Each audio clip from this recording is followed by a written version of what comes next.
Spurs fans, I hope this is the first and last video I have to do on an injury update for Victor Wembanyama.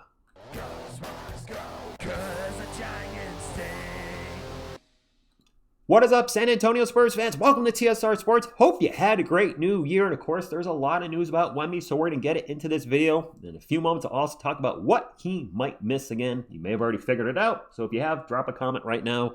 Let's get into this. First, we're going to have an update from ESPN. An MRI on Thursday showed that San Antonio Spurs superstar center Victor Wembanyama did not suffer ligament damage to that left knee that he hyperextended Wednesday night in a win over the New York Knicks. Wemby didn't travel with the Spurs to Indy for tonight's game against the Pacers because team officials want him to take advantage of the treatment options available at Victory Capital Performance Center. Sources told ESPN that Wemby will be listed as questionable for Saturday's home game against the Portland Trailblazers and is considered day-to-day as he deals with left knee soreness. So the good news is it sounds like he may only miss a few games. Definitely tonight against the Pacers.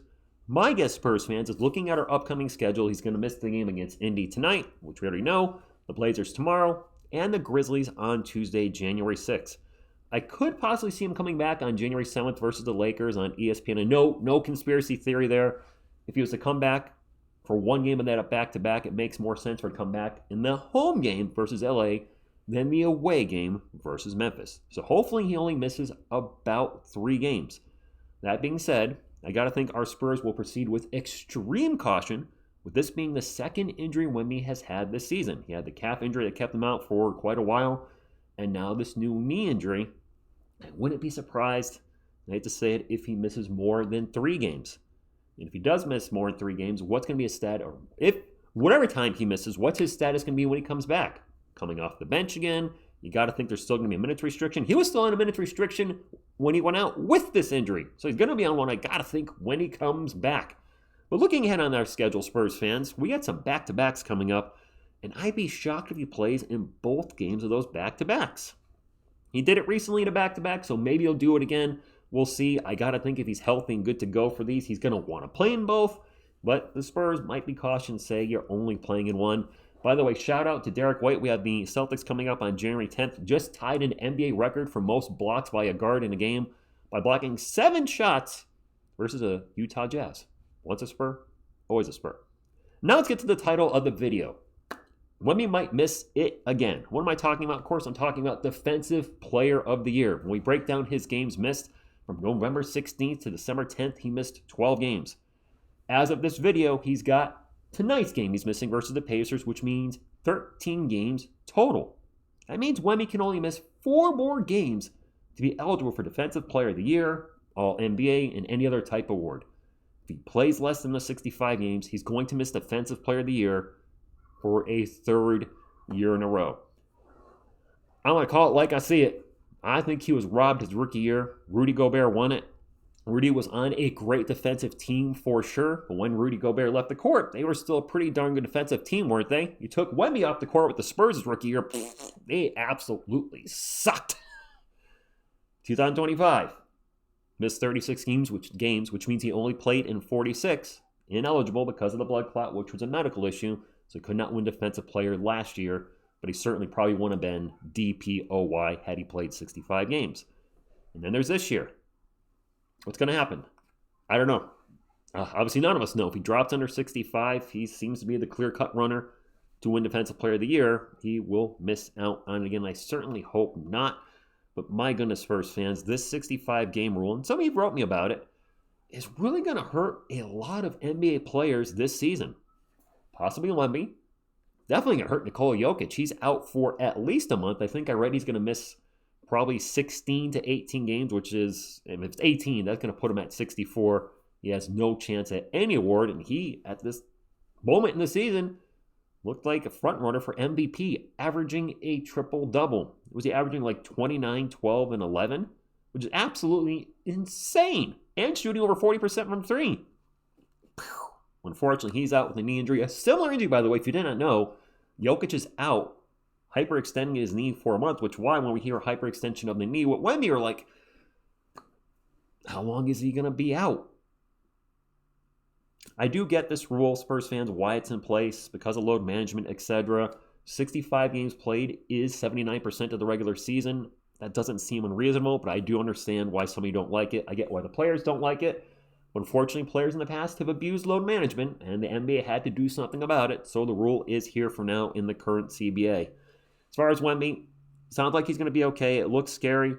My biggest concern is this is the second injury to his legs this year, the calf injury, now the knee injury, and the part of Wemby that we're most concerned about as Spurs fans with his 7-foot forever height is leg injuries. And those leg injuries are been the injuries that have hurt other tall players in the past. Yao Ming's one that comes to mind immediately. Ralph Sampson. Go back to Bill Walton. Guys that are over 7 feet, the legs are the things that tend to go first if there's going to be any type of injuries. Thankfully, we all know that Wemby takes a ton of care of his body, ton of stretching before the game, after the game. He does whatever he can to make sure he can have the longest NBA career possible. So hopefully this year is just a bit of an anomaly, that these couple leg injuries are just random occurrences, and we don't have to talk about this at all moving forward the rest of this season and many, many seasons moving forward. My friends, I will be live tonight, actually me and Miss TSR and the Couch Contingent, live at 7 p.m. Eastern for the Spurs versus the Pacers. No Wemby, as we mentioned. No Devin Vassell. If you haven't heard, Devin Vassell is going to be out for at least a few games. Seems like it's an abductor, groin/injury, so this sucks. Hopefully Devin doesn't miss a lot of time, because this has been the first season that he's come into the season healthy. And now he's got an injury just before midseason. Hopefully not out long, because, well, we don't want to keep shuffling around our starting lineups, which we're going to be doing tonight with Wemby and Vassell out. And let's not forget Stephon Castle's dealing with a left thumb sprain, which certainly seemed to affect him versus the Knicks, as he only shot, I believe, 1 of 9 from the field. I think it was like 3 of 6 from the line. Missed all his 3-pointers. The shot seemed off, so hopefully that does not affect him too much moving forward. And last but not least, our Spurs better not overlook the last place in the Eastern Conference, bottom of the NBA, Indiana Pacers, who are on a 10-game losing streak. I absolutely do not want our San Antonio Spurs to be the team that breaks that streak and Indy gets a win against us. Oh my God, that would be infuriating. But we have seen from our Spurs this year, and you guys have said it in the comments, this is just keeping it real, our Spurs have played up to their competition, and they have played down to their competition. When they've played a lesser team, they have not played their best basketball and have either won games that were much closer than they should have been or lost the game. See the Utah Jazz recently. So hopefully we get a win tonight. And Wemby, we'll be missing you. We need your scoring and block shots too. So Wemby, come back soon. Best of luck to you. Stay healthy. Devin Vassell, get healthy too. Heck, Stephon Castle, you're right there in the stem. You get healthy too. Spurs fans, we just got healthy. We just got everybody back 100%. Now, Wemby's out for who knows how long. Vassell's out for who knows how long. Castle's dealing with an injury. Let's not start 2026 with an injury bug. Let's start off with this team getting healthy and staying healthy and making a playoff push a few months from now. That's all I got. Drop a comment down below. Did you know I was talking about Defensive Player of the Year when I said Wemby might miss it again? Do you think he will miss it? Do you think he's going to hit 65 games? Or are you like, you know what, TSR? With this knee injury, I think he's missed his chance, unfortunately, again, which I think does affect how much he can get on his extension. Correct me if I'm wrong. I know a few of you are really good with contracts. If Wemby ends up not winning any type of award his first 4 years, that means you'd be eligible for less. Correct me if I'm wrong. Hit the thumbs up if you enjoyed the video. If you want to help support the channel or just be kind, please rewind. I don't know. See you guys tonight. Make sure you subscribe. Thank you, and as always, go Spurs go.